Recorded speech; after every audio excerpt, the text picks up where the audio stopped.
This is 10 Eyewitness News, first at 5, with Amanda Jason. Good evening. First tonight, after admitting they'd made fatal errors before the attacks on Brussels, Belgian authorities are now doing all they can to catch those responsible.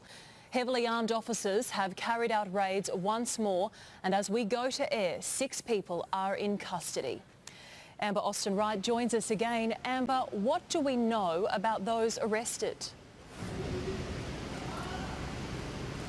Well, Amanda, the arrests were made in multiple locations across the city, but there's no word yet on the identities of these suspects or their possible connections with these attacks. But these house-to-house searches have taken place around the same time another suspect was arrested in France, and it's understood that he was in the advanced stages of planning a future attack.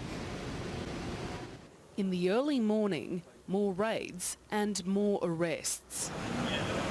Authorities here in the city's northeast search an apartment.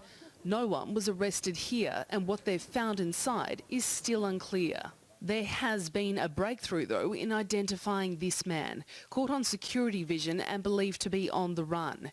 US authorities aren't naming him, but say he is on their terror watch list. Meanwhile, the brother of another attacker, Najim Latraoui, has been described by his brother as a nice, clever boy.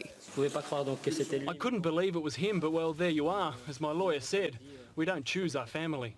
Brussels, though, is still in shock. One by one, they laid flowers. Mourners turning out at Malbec Station, where 20 people lost their lives.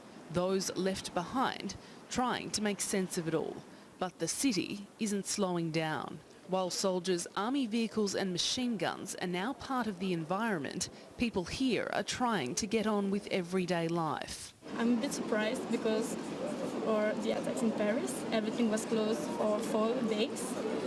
And Wednesday everything was open, and personally I didn't go to school because I was a bit shocked. It shows how much we are strong and we stay together, and it's very important. Sarah Stefanini is an Australian living in Brussels who saw the attack unfold. My family in Australia was obviously quite worried. I was getting a lot of text messages. But she says those who live here have no choice but to keep moving forward.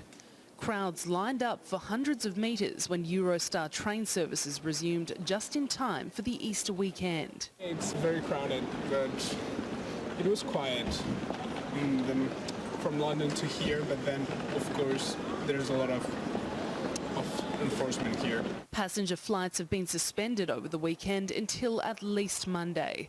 The city's rail network is operating under heavy guard. I'm a little bit scared to take it now, but I will begin to take it, but not now. This is the reality of a nation at war. Troops on the streets searching the public to detect any possible threat. But how this happened at all is still in question. And Amber, we have some more details too about the terrorist Salah Abdeslam. Amanda, Salah Abdeslam, the Paris terror suspect who was arrested 4 days before these attacks, has briefly appeared in court, and he's had a change of mind. His lawyer says he will no longer be fighting his extradition to France. But it has also emerged that investigators questioned Abdeslam for only an hour after he's arrested. So there does appear to be some significant failings by security.